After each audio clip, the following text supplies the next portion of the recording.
ನಿಮ್ಮದೆಲ್ಲ ಬೆಚ್ಚಿಡುತ್ತೇನೆ ಎಂದು ಹೇಳಿದ DCM DK Shivakumar ವಿರುದ್ಧ ಗುಡುಗಿದ ಕೇಂದ್ರ ಸಚಿವ ಎಚ್.ಡಿ. ಕುಮಾರಸ್ವಾಮಿ, ನಾನು ನಿಮ್ಮದನ್ನು ಬಿಚ್ಚಲು ಹೋದರೆ ಪುಟಗಟ್ಟಲೆ ಇದೆ ಎಂದು ಎಚ್ಚರಿಕೆ ಕೊಟ್ಟರು. ಬಿಡದಿಯಲ್ಲಿ ಮೈಸೂರು ಚಲೋ 2ನೇ ದಿನದ ಪಾದಯಾತ್ರೆಗೆ ಚಾಲನೆ ಕೊಟ್ಟ ನಂತರ ಬಹಿರಂಗ ಸಭೆಯಲ್ಲಿ ಅವರು ಭಾಷಣ ಮಾಡಿದರು.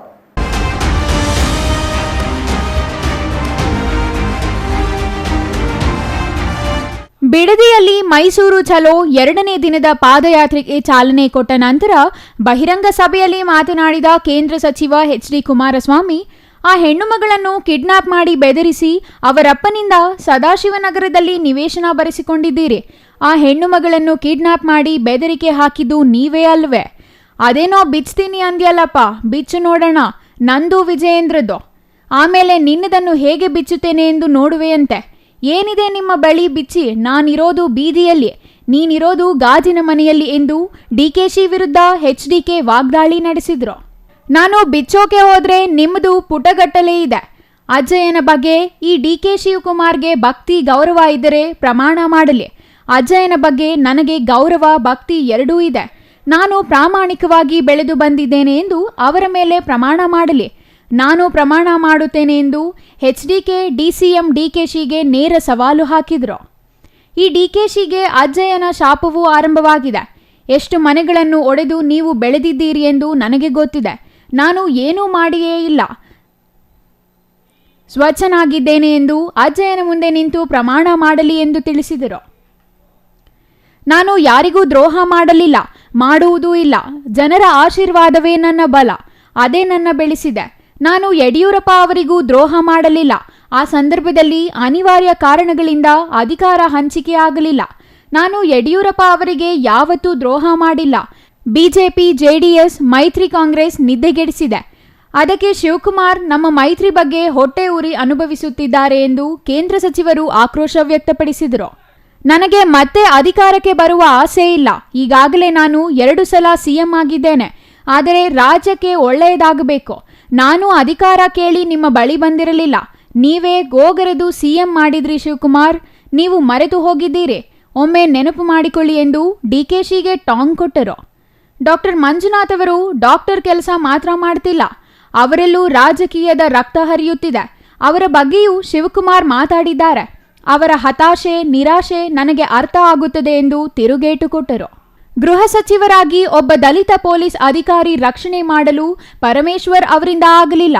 ಅಲ್ಲಿಗೆ ಅವರು 20 ಲಕ್ಷ ಕೊಟ್ಟು ಪೋಸ್ಟಿಂಗ್ ಮಾಡಿಸಿಕೊಂಡಿದ್ದಾರೆ. ಈಗ ಅವರು ಅಲ್ಲೇ ಉಳಿಯಲು 30 ಲಕ್ಷ ಕೊಡಬೇಕಂತೆ.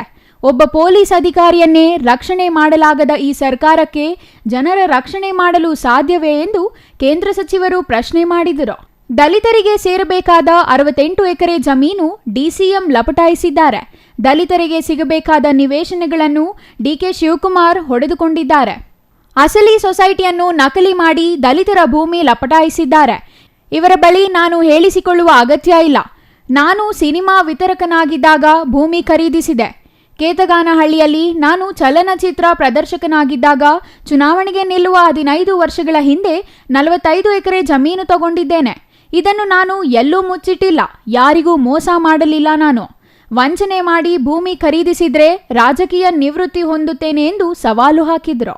ಈ ಪಾದಯಾತ್ರೆ ಅಸೂಹೆಯಿಂದ ಹಮ್ಮಿಕೊಂಡಿದ್ದಲ್ಲ. ಕಾಂಗ್ರೆಸ್ ಸರ್ಕಾರ ಅಧಿಕಾರಕ್ಕೆ ಬಂದ ದಿನವೇ ಅಂಗಡಿ ಬಾಗಿಲು ತೆರೆದು ಕೂತಿದೆ.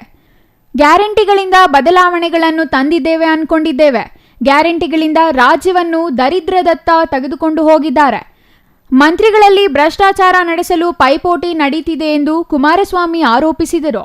ಬಿಜೆಪಿ ಸರ್ಕಾರದಲ್ಲಿ ಅಕ್ರಮ ನಡೆದಿತ್ತು ಎಂದು ಸುಳ್ಳು ಪ್ರಚಾರ ಮಾಡುತ್ತಿದ್ದಾರೆ. ಇವರಿಗೆ ಒಂದೇ ಒಂದು ದಾಖಲೆ ಕೊಡಲು ಆಗಿಲ್ಲ ಎಂದು ಟಾಂಗ್ ಕೊಟ್ಟರು. ಮೂಡಾ ಬಗ್ಗೆ ನಾನು, ನಮ್ಮ ಶಾಸಕರು ಇವರ ಅಕ್ರಮದ ಬಗ್ಗೆ ದಾಖಲೆಗಳ ಸಮೇತ ಮಾತನಾಡಿದ್ದೇವೆ.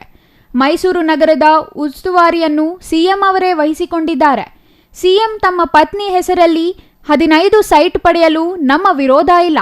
ಆದರೆ ಅಧಿಕಾರ ದುರುಪಯೋಗ ಪಡಿಸಿಕೊಂಡು ಸೈಟ್ ಪಡೆದಿದ್ದಾರೆ.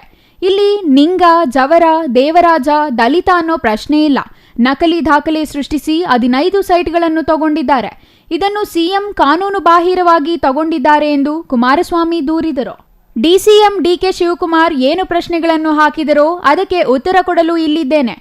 ನನ್ನ ಬಗ್ಗೆ, ವಿಜಯೇಂದ್ರ ಬಗ್ಗೆ ಡಿಸಿಎಂ ಏಕವಚನದಲ್ಲಿ ಮಾತಾಡಿದ್ದಾರೆ. ನಾವು ಹಳ್ಳಿಯ ಮಕ್ಕಳೇ, ನಿಮಗಿಂತಲೂ ಏಕವಚನದಲ್ಲಿ ಮಾತಾಡಲು ನಮಗೂ ಗೊತ್ತು, ಆದರೆ ಆ ಕೆಳಮಟ್ಟಕ್ಕೆ ನಾವು ಇಳಿಯಲ್ಲ ಎಂದು ಎಚ್ಚರಿಕೆ ಕೊಟ್ಟರು. ಬಿಜೆಪಿ ರಾಜ್ಯಾಧ್ಯಕ್ಷ ಬಿವೈ ವಿಜಯೇಂದ್ರ, ಮಾಜಿ ಉಪಮುಖ್ಯಮಂತ್ರಿ ಡಾಕ್ಟರ್ ಸಿಎನ್ ಅಶ್ವತ್ಥನಾರಾಯಣ, ಮಾಜಿ ಸಚಿವ B Sriramulu, CC Patil, A Manju, ಯುವ ಜನತಾದಳ ರಾಜ್ಯಾಧ್ಯಕ್ಷ ನಿಖಿಲ್ ಕುಮಾರಸ್ವಾಮಿ, ಸಂಸದ ಡಾಕ್ಟರ್ ಸಿಎನ್ ಮಂಜುನಾಥ್, ವಿಧಾನ ಪರಿಷತ್ ಪ್ರತಿಪಕ್ಷ ನಾಯಕ ಛಲವಾದಿ ನಾರಾಯಣಸ್ವಾಮಿ, ಶಾಸಕರಾದ ಕೃಷ್ಣಪ್ಪ, ಹರೀಶ್ ಗೌಡ, ಮಾಜಿ ಶಾಸಕ ಮಂಜುನಾಥ್ ಮತ್ತಿತರರು ಹಾಜರಿದ್ದರು. Political bureau, CTV news, Chikkaballapur.